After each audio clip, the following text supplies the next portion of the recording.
Look at this map.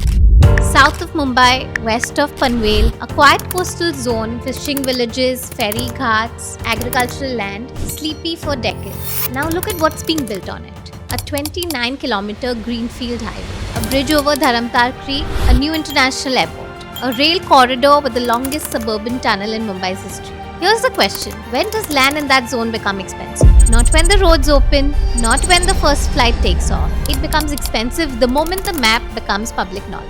And by that point, the best of it's already gone. That is the infrastructure play. And if you understand it, it is the most reliable ways to build wealth through land in India today.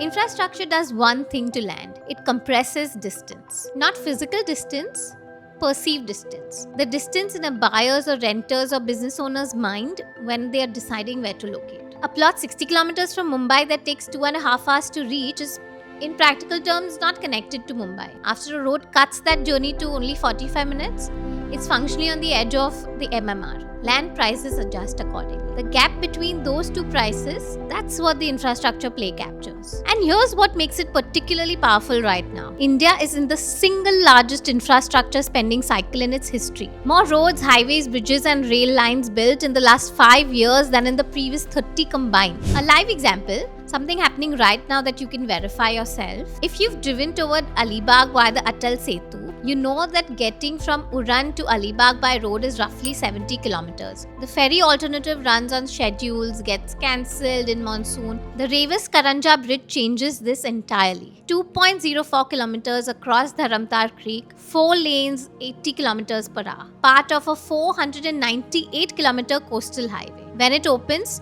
the Uran-to-Alibaug journey drops from 2 hours to 30 minutes. Alibaug becomes 30 minutes from JNPT, under an hour from Navi Mumbai. Someone could theoretically commute to South Mumbai from Alibaug. The land around the corridor is currently priced for a world where the bridge doesn't exist. It won't be priced that way for long. Zoom out slightly. NH 348B, a new 29-kilometer greenfield highway from Pagote near JNPT to Chowk on the old Pune highway. 6 major bridges, 5 minor bridges, 4 elevated stretches, 2 tunnels. Right now, connectivity between JNPT, India's largest container port, and the Mumbai-Pune expressway is a mess. NH 348B eliminates that bottleneck. But it also does something else. It stitches together a belt of western Raigad, Chirnar, Pagote that previously had no direct highway access at all. Now look at the full picture on screen.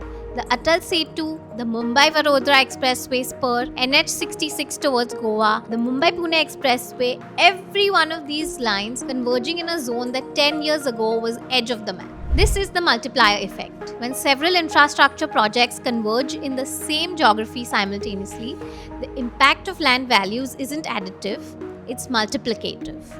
Karjat, known as a weekend getaway, affordable prices, distance, the only problem. 3 things are now changing there simultaneously. The Navi Mumbai International Airport opened December 2025. Panvel has already seen 74% property appreciation since 2021. The Panvel-Karjat rail corridor is 80% complete, including the longest suburban tunnel in MMR history. When it opens, Karjat is a commutable distance from Panvel, which is now 20 minutes from South Mumbai via the Atal Setu. And land in Karjat is still priced at Rs 3,000 to 5,000 per square foot. Here's a category most land investors completely ignore: pilgrimage and tourism infrastructure. The Maharashtra government has approved a 288 crore development plan for Bhimashankar, the Jyotirling in the Sahyadris, directly in the Karjat-Pune belt. A ropeway, a helipad, upgraded highways, new hotels, ecotourism trails, a full amenities complex.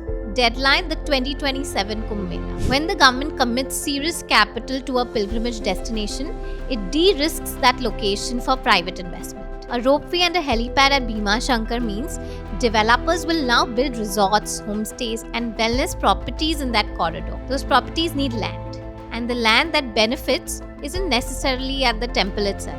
It is the 15 to 20 kilometer service radius, the access routes, the highway upgrades, the areas that will carry the tourist traffic.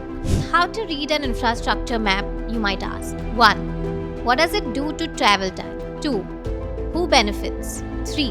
What's in the map that isn't priced yet? There's an old principle in infrastructure investing. Buy land in the path of growth, not at the destination. The destination is where everyone can already see the value. It's priced in. The path is where the map tells you growth is heading before the market has caught up. The Atal Setu is complete, that value is priced. Alibaug is getting attention, partially priced. The corridor stitching the coastal south to the NMIA airport zone, still being discovered. Read the map, understand what it's telling you. Buy the land before the bridge opens, not after. The 6 factors that determine whether a piece of land appreciates or sits flat for 20 years. This is the lay of the land. See you next week.